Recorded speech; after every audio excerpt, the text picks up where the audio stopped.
नमस्कार दोस्तों, आगे बात करें हम आर्थिक भूगोल की, यानी इकोनॉमिक ज्योग्राफी की। अब बात करते हैं, अगला टॉपिक इकोनॉमिक ज्योग्राफी का है। इसमें आर्थिक गतिविधियों में बात करें, अपन पहले ही बात करते हैं आर्थिक गतिविधियाँ कौन सी गतिविधियाँ। तो सबसे पहले जो प्राथमिक गतिविधियों में काम आता है, आर्थिक प्राथमिक गतिविधियों में जिसे हम कहते हैं लाल कॉलर, रेड आएगा, याद रखना, रेड कॉलर यानी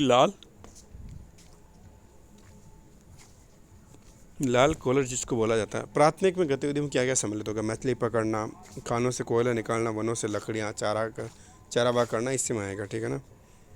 द्वितीय गतिविधि जो होगी, द्वितीय गतिविधि में क्या क्या सम्मिलित होगा? द्वितीय गतिविधि में क्या क्या सम्मिलित होगा? लोहे को गलाकर इस्पात बनाना, गेहूँ से आटा, पेड़ा बनाना, गेहूँ से कपास, ऊन से कपड़ा बनाना, लकड़ी से फर्नीचर, ठीक है ना। दूसरे को बोला जाएगा नीला, पहला रेड फिर नीला। तृतीय गतिविधियों की बात करते, गतिविधि गुलाबी कॉलर, क्या बोला जाता है? गुलाबी कॉलर। तृतीय को क्या बोला जाएगा? तृतीय को क्या बोला जाता है? तृतीय को बोला जाता है गुलाबी कॉलर। क्या बोला जाता है? गुलाबी कॉलर। वस्तुओं का स्थानपन, संचार, संवादन, ठीक है ना। चौथा है चतुर्थ गतिविधियाँ, चौथी है चतुर्थ गतिविधियाँ, सफ़ेद कॉलर बोला जाता है, वाइट शर्ट, ठीक है ना। प्रशासनीय और प्रशासकीय इसमें सम्मिलित होंगे, सेवाएं होंगी, वित्तीय होगी, स्वास्थ्य होगी, सूचना प्रकरण इसमें आएगा। पंचम गतिविधि बड़ी इंपॉर्टेंट है। पंचम, इसमें योजना, समस्या, निदान सेवाएं होती हैं। इसे सुनहरी गोल्डन कॉलर कहा जाता है। शोध, वैज्ञानिक विधि अधिकारी इसमें आएगा, वित्तीय सलाहकार आएगा, परामर्शदाता आएगा। अब बात करें प्राकृतिक संसाधनों की, बात कर लें प्राकृतिक संसाधन। जिमरमैन क्या कहता है? जिमरमैन कहते हैं कि संसाधन पर्यावरण की वे विशेषता हैं जो मनुष्य की आवश्यकताओं की पूर्ति में सक्षम मानी जाती है। उन्हें मनुष्य की क्षमताओं द्वारा उपयोगिता प्रदान की जाती है। मनुष्य की क्षमताओं द्वारा क्या जाता है? उपयोगिता प्रदान की जाती है। संसाधन होते नहीं, बनाए जाते हैं। ये कहते हैं जिमरमैन, कहते हैं संसाधन होते नहीं हैं, बनाए जाते हैं। क्या किया जाते हैं? बनाए जाते हैं। पीचेम जेम्स की बात करें, पीचेम जेम्स संसाधन मूल्यांकनकर्ता के बाहर ही नहीं भीतर भी विद्यमान होते हैं। मूल्यांकनकर्ता के बाहर ही नहीं भीतर भी विद्यमान होते हैं, ये बात करता है। 1859 में पेट्रोलियम उत्पादन शुरू हुआ यूएसए के हिट्सविले में तेल उत्पादन के रूप में। कृषि भूगोल की बात कर लेते हैं आगे। कृषि भूगोल देख ही लेते हैं। कृषि भूगोल देख लेते हैं। भूमि की उपलब्धता के अनुसार बात करें, गहरी कृषि जो होती है घने बसे देशों के लिए होती है, यानी जहाँ ज़्यादा उनको चाहिए घने बसे होते हैं उनके लिए होती हैं। विस्तृत खेती की बात करें, उपलब्ध भूमि की मात्रा जनसंख्या के अनुपात में अधिक होती है। उपलब्ध भूमि जो है जनसंख्या की मात्रा में अधिक होती है। विस्तृत करती संपूर्ण कार्य यंत्रों द्वारा होता है। यूएसए, अफ्रीका, रूस, ऑस्ट्रेलिया, कनाडा, ब्राज़ील में होती है। कृषि उत्पादों के आधार पर बात करें, कृषि उत्पादों के आधार पर बागायती कृषि उष्णकटिबंधीय देशों में, ठीक है ना, गन्ना, चाय, रबड़, कहवा, कोको, दक्षिण पूर्व एशिया, मध्य और दक्षिण अफ्रीकी देश, ब्राज़ील, पूर्व ऑस्ट्रेलिया, फिजी, मॉरिशन।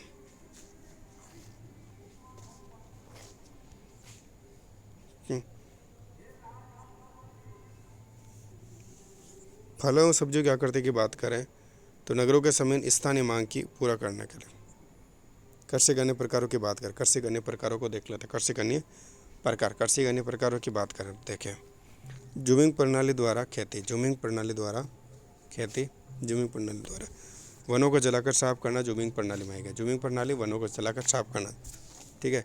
इसे फिलीपींस में क्या कहा जाता है? चेन गिन कहा जाता है। फिलीपींस में इसका क्या कहा जाता है? चेन गिन कहा जाता है। फिलीपींस में चेन गिन। वियतनाम में रे कहा जाता है। वियतनाम में रे। ब्राज़ील रोका,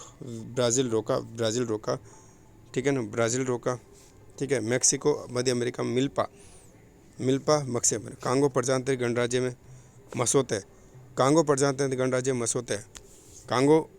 गणराज्य श्रीलंका में चेना। श्रीलंका में क्या कहा जाता है? चेना कहा जाता है। श्रीलंका में चेना। सुडानो यानी नयासु सुडानो। म्यांमार म्यांमार में तुंगिया। मलेशिया लेडांग। इंडोनेशिया हुम्पा। थाईलैंड तमराई। असम जूम। आंध्र ओडिशा पोहू, ठीक है, याद रखना। और केरल में ओणम, MP छत्तीसगढ़ में व्यवहार, MP छत्तीसगढ़ में व्यवहार, ठीक है। सीढ़ी के जो आकार की खेती है वो कहाँ होती है? पहाड़ी ढालों पर होती है। मिश्रित खेती कहाँ होती है? मिश्रित खेती में क्या होता है? मिश्रित खेती में फसल के साथ पशु पालन भी किया जाता है। भूमि दक्षता की बात कर लेते हैं। भूमि समता वर्गीकरण पृथ्वी के किसी क्षेत्र का मनुष्य द्वारा उपयोग को सूचित करता है कि हम मनुष्य कितना उसका उपयोग कर रहा है। किसी विशिष्ट भू आवरण प्रकार के रचना, परिवर्तन तथा संरक्षण हेतु मानव द्वारा उस पर किए जाने वाले क्रियाकलापों के रूप में परिभाषित किया गया है। 1930 में ग्रेट ब्रिटेन में प्रथम भूमि उपयोग सर्वेक्षण डडले स्टाम द्वारा, कहाँ पर? ग्रेट ब्रिटेन में भूमि उपयोग सर्वेक्षण सबसे पहले 1930 में डडले स्टाम द्वारा। किसके स्टाम द्वारा? डडले स्टाम द्वारा। कौन सा स्टाम था? डडले स्टाम था। कौन सा स्टाम था? डडले स्टाम था। कौन था? भूमि उपयोगिता नियोजन 1888। भूमि उपयोगिता नियोजन 1888 पहली बार राजीव गांधी ने राष्ट्रीय भूमि उपयोग नीति लेके आए। अब अगला देख लेते हैं। वॉन थ्यूनेन का भूमि उपयोग नियोजन सिद्धांत है, बड़ा इंपॉर्टेंट है, ये भी याद रखिएगा।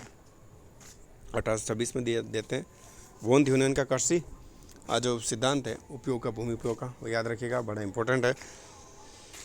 कृषि स्थानीयकरण सबसे पहला सिद्धांत देते हैं। कृषि स्थानीयकरण का सबसे पहला सिद्धांत देते हैं ये 1826 में। 1826 में एडम स्मिथ तथा अल्फ्रेड थायर, ठीक है ना, ठीक है ना।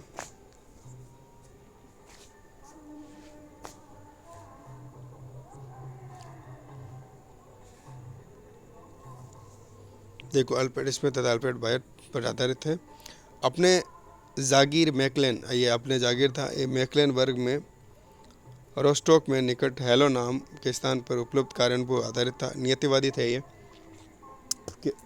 नियतिवादी कौन थे? नियतिवादी, ठीक है। देखते हैं दो रूपों में इसे समाया जा सकता है। देखते हैं किस हिसाब से समझा जा सकता है। देखते हैं दो, एक तो बढ़ती दूरी के साथ साथ, देखो दो रूपों में कैसे समझेंगे?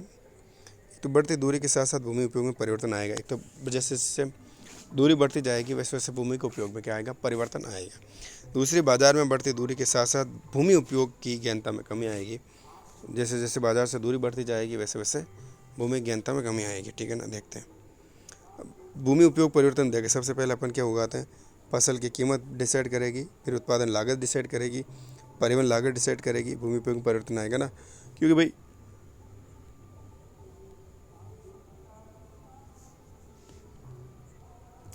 ये डिसाइड करेगा भूमि उपयोग में बढ़ती दूरी के साथ कि फसल की कीमत वैसी हो जो कीमती हो तो हम वो उसको बोएं वहाँ, और कहाँ पर जिसकी कीमत ज़्यादा होगी, कॉस्ट भी ज़्यादा नहीं, उत्पादन लागत ऐसी भी होनी चाहिए जहाँ पर प्रोडक्शन कॉस्ट ज़्यादा नहीं आए, उस पर ज़्यादा लग जाए और बाद में पता चले कि लग गए ज़्यादा और रिटर्न तो मिला ही नहीं कुछ।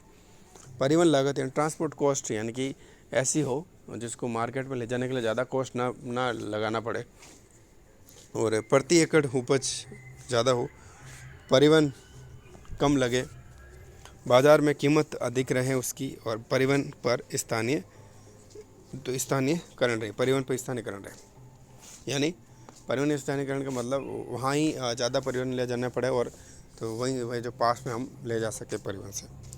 और फिर बाज़ार से बढ़ती दूरी के साथ भूमि उपयोग में कहता है बाजार दूरी के साथ बाज़ार के निकट उगाई गई फसलों का आर्थिक लगान बाज़ार से दूर उगाई फसलों से अधिक होगा। आर्थिक लगान बाज़ार से दूर उगाई उसका लगान ज़्यादा आएगा। अब मान्यताओं की बात करें। मान्यता क्या थी कृषि सिद्धांत में, वॉन थ्यूनेन में? केंद्र में एक नगर जिसके चारों ओर विस्तृत कृषि क्षेत्र, केंद्र में एक नगर है जिसके चारों ओर विस्तृत कृषि क्षेत्र है, एक ही नगर माना इन्होंने। नगर इस विलक प्रदेश के कृषि उत्पादन के खपत का एकमात्र बाजार का अन्य से आयात नहीं करते। एक ये बाजार उसी कृषि क्षेत्र से लेगा और कहीं से आयात नहीं करेगा, ये भी इसमें कंडीशन है। एक सा प्राकृतिक वातावरण भी क्या, जलवायु वगैरह एक सा है, भिन्न भिन्न नहीं है, डिफरेंट नहीं है। इस प्रदेश में केंद्रीय नगर के अतिरिक्त सभी ग्रामीण जनसंख्या में बसने वाले कृषक अधिकतम लाभ प्राप्त करने के इच्छुक हैं तथा नगर मांग के अनुसार फसल की किस्मों में हेरफेर करने में सक्षम है। परिवहन साधन घोड़ा गाड़ी होगी। घोड़ा गाड़ी ही परिवहन साधन क्या माना इन्होंने? याद रखिए घोड़ा गाड़ी माना, उस वक्त घोड़ा गाड़ी था तो घोड़ा गाड़ी मान लिया इन्होंने। परिवहन व्यय दूरी तथा भार के अनुपात में बढ़ता है। परिवहन व्यय बढ़ेगा, भार होगा उसके अकॉर्डिंग, फिर दूरी कितनी है उसके अकॉर्डिंग बढ़ेगा, ठीक है ना। अब 6 जोन में, यानी 6 जोन इन्होंने 6 क्षेत्र इन्होंने बताए, 6 जोन में इन्होंने क्या किया, डिवाइड किया, 6 जोन में डिवाइड किया। 6 जोन में क्या था, सबसे पहले जो जोन जो इन्होंने लिया, यानी पास में बाज़ार के पास पहला जो लिया, दूध फल साग सब्जी, क्योंकि भाई ये जल्दी ख़राब हो जाती है, मार्केट तक जल्दी पहुंचाने के लिए क्या करेंगे अपन, उसके पास में ही इसका उत्पादन करेंगे, ठीक है।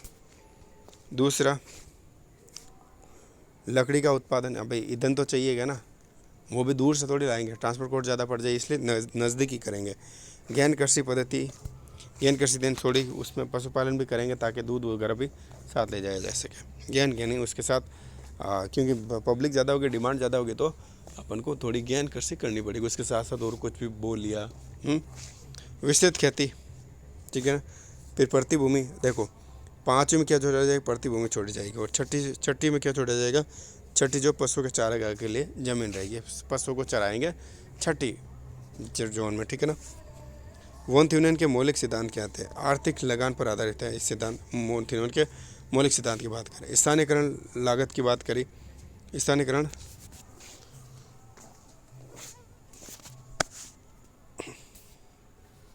ठीक है। स्थानीयकरण लगान की बात करें, स्थानीयकरण लगान में तो LR फॉर्मूला दिया इन्होंने, ठीक है, और y बराबर YM-C-4 + AD। सस्य या फस्य प्रतिरूप की बात करें, कि एकल फसल वर्ष भर में एक ही फसल, सस्य फसल क्या होगी, वर्ष भर में एक फसल। बहुफसल, एक वर्ष में अनेक फसलें, बहुफसल एक वर्ष में अनेक फसलें, बहुफसल, ठीक है। सस्य संयोजन विधि का चित्र का निरूपण, अगले वीडियो में।